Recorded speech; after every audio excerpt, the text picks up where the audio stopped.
In front of me is Samsung Galaxy S22 Plus, and today I would like to show you how you can use Keyboard Clipboard.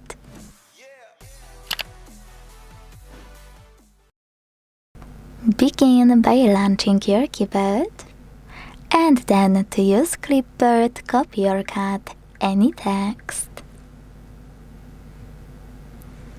Now to paste it instantly, just click on it at the top of your keyboard.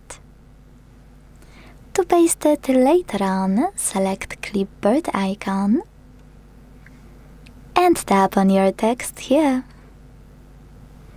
If you want to make sure it won't get lost or disappear, use this pin icon at the top right corner, select your text and hit done.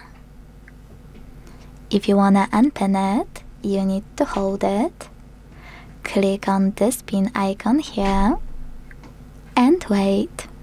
To delete anything on the go, use this button at the bottom right corner. To delete anything from Clipboard though, you need to tap on pin icon, select your text and confirm your choice by hitting delete. Then tap on delete in the pop-up. Last but not least, to go back to standard keyboard, click on keyboard icon at the top left corner. Thanks so much for watching. If you enjoyed this video, leave a like, comment and subscribe. Bye!